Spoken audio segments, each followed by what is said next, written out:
Back to my channel. నా పేరైతే వెన్నెల. ఎవరైనా ఫస్ట్ టైం చేస్తే consider to subscribe the channel. And almost నా బ్యాక్గ్రౌండ్ చూస్తే అందరికీ అర్థమైపోతుంది కదా. ఎస్, నేనైతే మా ఇంటికి వచ్చేసాను. అండ్ ఏంటి ఇంత రెడీ అయింది అనుకుంటున్నారా?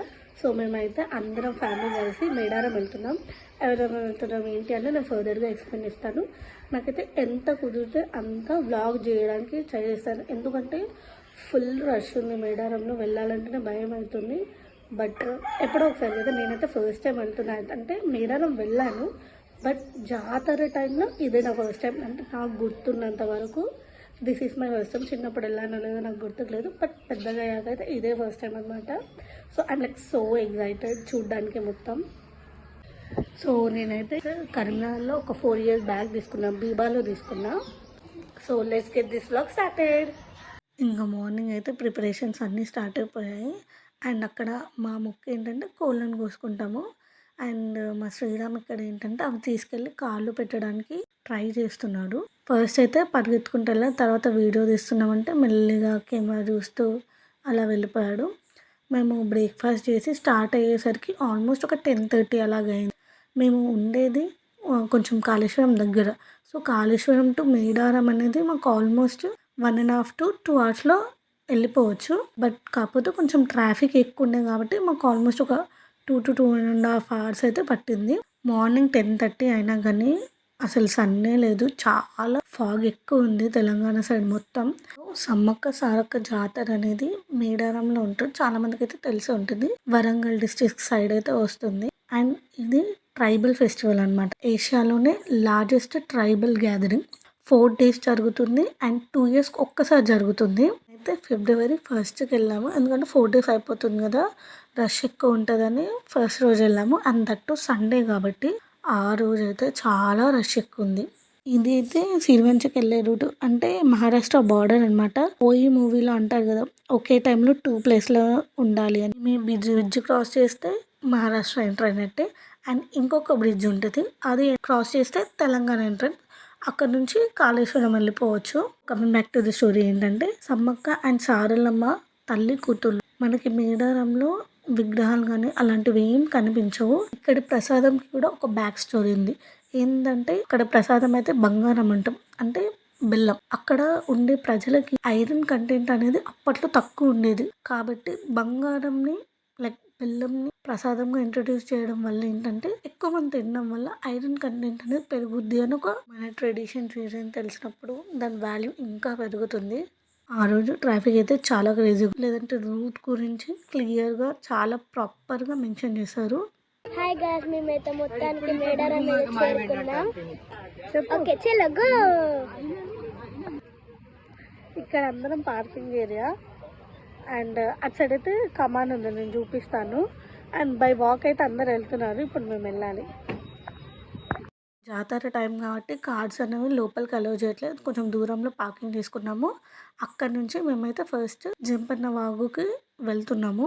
జంపన్న వాగు స్టోరీ ఏంటంటే 13th century అప్పుడు సమ్మక్క పగిడిద్ద రాజుని పెళ్లి చేసుకుని కాకతీయ వాళ్ళు ట్యాక్సెస్ పెంచితే వీళ్ళు కట్టమన్నారు. అప్పుడు ఒక వార్ సిచ్యువేషన్ జరుగుతుంది. సారక్కకి 3 పిల్లలు, సమ్మక్క, నాగమ్మ అండ్ జంపన్న. అప్పుడు వార్ జరిగినప్పుడు ఏమైపోయిందంటే జంపన్న రాజుది రక్తం అనేది వాగులో పారిందండి. ఆ వీరత్వాన్ని గుర్తు చేసుకోవడం కోసం అయితే ఫస్ట్ స్నానం చేస్తాము. అక్కడ హాట్ వాటర్ ఫెసిలిటీస్ కూడా బకెట్కి 30 or 40 rupees అడుగుతున్నాను అనుకున్నా, తెలియదు. మేమైతే ఇంటి దగ్గరనే ఫ్రెష్ అయిపోయి వెళ్ళిపోయాము. అండ్ జంపన్న వాగు నుంచి టెంపుల్కి అయితే 1 to 1.5 kilometers ఉంది. ఎవరైనా నడవని వాళ్ళు ఉంటే ఆటోలో వెళ్ళొచ్చు. And per person 50 rupees charge చేస్తున్నారు. కొంచెం అడిగితే బార్గెన్ చేస్తే 30 to 40 rupees అయితే తీసుకుంటున్నారు. వార్ అయిపోయాక Sammakka and Saralamma dead bodies అయితే ఎవరికి దొరకలేదు. వాళ్ళు అడవిలోకి వెళ్ళిపోయి మాయమై నెక్స్ట్ డే రోజు అక్కడ కుంకుమగా అండ్ పసుపుగా దొరికారని, అందుకని ఒక దైవత్వంతో మనం పూజిస్తాం. ఒక 1/2 hour దర్శనం అది ఇదంతా అయిపోయింది. బంగారం సమర్పించి మళ్ళీ అక్కడ నుంచి బంగారం తీసుకొని వచ్చాము. ఇంకా మొత్తానికి అయితే రిటర్న్ అయిపోయి ఇంకా అక్కడ వేరే వాళ్ళు 100 rupees తీసుకొని మాకు కోడ్ని అయితే కట్ చేసి ఇచ్చారు. ఆన్ ద వేలోనే ఒక మంచి స్పాట్ చూసుకొని పక్కన కార్ ఆపి ఇంటి దగ్గర నుంచే మేము అన్నీ తీసుకొచ్చుకున్నాము. అవన్నీ అరేంజ్ చేసుకొని కర్రీ అండ్ బగారా, నాటుకోడి పులుసు అండ్ బగారా చేయడానికి అక్కడ ప్రిపరేషన్స్ అయితే అన్నీ కట్ల పొయ్యి మీద వంట చేస్తే చాలా బాగుంటుంది కదా, నాకైతే చాలా ఇష్టం. ఎంతమందికి ఇష్టం చెప్పండి. వంట అయితే 30 to 40 మినిట్స్లో సింపుల్గా అయిపోయింది. ఆ రోజైతే మేము చాలా అంటే చాలా ఎంజాయ్ చేసాము. మేము, మా పిన్ని వాళ్ళ మామలు అందరూ వచ్చారు కదా, అసలు ఎంత ఫన్ ఉండే అంటే, ఇంకా మా చిన్నమ్మమ్మ వాళ్ళు వస్తే ఇంకా బాగుంటుండే. అండ్ అమ్మ వాళ్ళ సైడ్ రిలేటివ్స్ అంటేనే కొంచెం స్పెషల్ కదా.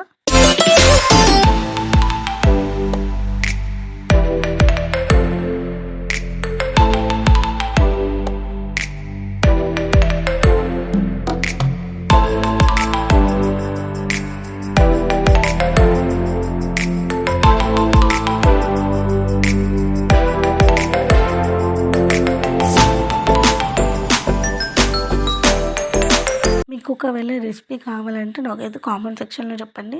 సో దట్ నేను నెక్స్ట్ ఏదైనా మళ్ళీ బయటకు వెళ్ళినప్పుడు కానీ మా పిన్ని వాళ్ళ ఇంటికి వెళ్ళినప్పుడు నేనైతే రెసిపీ షూట్ చేయడానికి పక్కా ట్రై చేస్తాను. కామెంట్ చేయండి, ఇంటరాక్షన్ ఇవ్వండి. నా వీడియోస్ మీకు నచ్చుతున్నాయా లేదా నాకైతే ఫీడ్బ్యాక్ ఇవ్వండి. సో దట్ నేను ఇంకా మంచి వీడియోస్ చేయడానికి హెల్ప్ఫుల్ అవుతుంది. ఇక్కడైతే మా బాబాయ్ ఆన్ ద వేలో తెల్లగలు కొంటున్నాడు. మాకైతే ఫ్యామిలీ గ్యాదరింగ్ అంటే ఫస్ట్ గుర్తుకొచ్చే పక్కా ఉండాలి. ఇంకా వంట అయిపోయేలోపు ఖాళీగా ఏముంటామని మేమైతే ఇక్కడ స్టార్ట్ చేసేసాము. టేస్ట్ మార్నింగ్ తీసుకుంది కదా, యాక్చువల్ మార్నింగ్ తాగితే బాగుండేమో అనిపించింది. ఓకే, బట్ మార్నింగ్ తాగితే ఇంకా బాగుండేది. తెల్లగల్లు అయితే హెల్త్కి మంచిది. అప్పుడప్పుడు తాగడం వల్ల పెద్ద ప్రాబ్లం ఏమి ఉండదు. అటో బ్యాచ్ అయితే ఇటో బ్యాచ్. ఇక్కడ వీళ్ళైతే అందరూ ఐస్ క్రీమ్ తీసుకున్నారు. ప్రాపర్ ఇంట్రొడక్షన్ మా ఫ్యామిలీని ఇంట్రొడ్యూస్ చేయలేదు కదా. నెక్స్ట్ టైం ఎక్కడికైనా వెళ్ళినప్పుడు అందరితో మాట్లాడించడానికి అయితే ట్రై చేస్తాను. ఏంటి చిన్నపిల్లలకు కూడా తాగిస్తున్నారా అని అనుకోకండి. ఎందుకంటే అది తాగింది చాలా కొంచెం అమౌంట్. ఏదో వాళ్ళ నాన్న తాగుతుంటే బాగా అల్లరి చేసింది, నాకు గ్లాస్ లేదు కావాలి అని. సో అందుకని కొంచెం కొంచెం తాగించాము. ఎవరి పనిలో వాళ్ళు బిజీగా ఉంటుంటే ఇక్కడ మా అత్త మామ మొత్తం ఛాలెంజ్ల మీద ఛాలెంజ్లు చేసుకుంటారు. మేము ఎక్కడికైనా ఫ్యామిలీ గ్యాదరింగ్ అయితే వీళ్ళతోనే చాలా ఎంటర్టైన్మెంట్.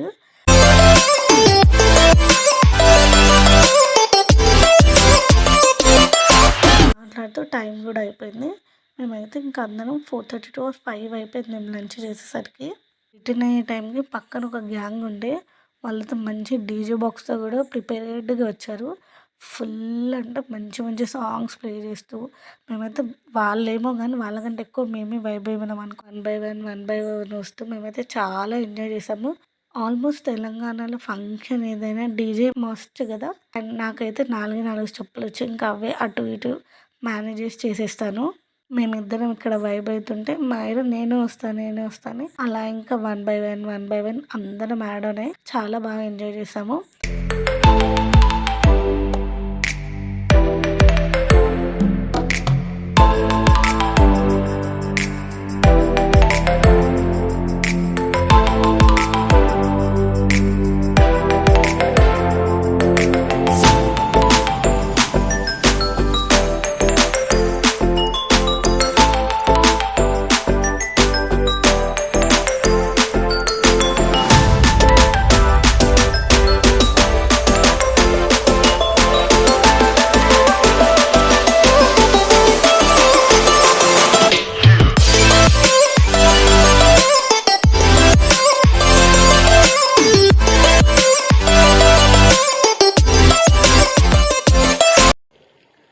సో ఇదైతే నెక్స్ట్ డే. మీకు వ్లాగ్ ఎలా అనిపించింది, నచ్చిందా? అండ్ ఇలాంటి వ్లాగ్ మీరు ఇంకా ఎక్స్పెక్ట్ చేస్తే నాకైతే కింద కామెంట్ సెక్షన్లో చెప్పండి. సో దట్ మీకు ఇలాంటి మంచి మంచి వీడియోస్ వస్తాయి. అండ్ సబ్స్క్రైబ్ చేయడం మాత్రం మర్చిపోకండి. నెక్స్ట్ వ్లాగ్ అయితే ఇంకా క్రేజీగా ఉంటుంది. And do subscribe for more. Bye, see in the next vlog. అందరూ బాగుండాలి, అందులో మనం ఉండాలి.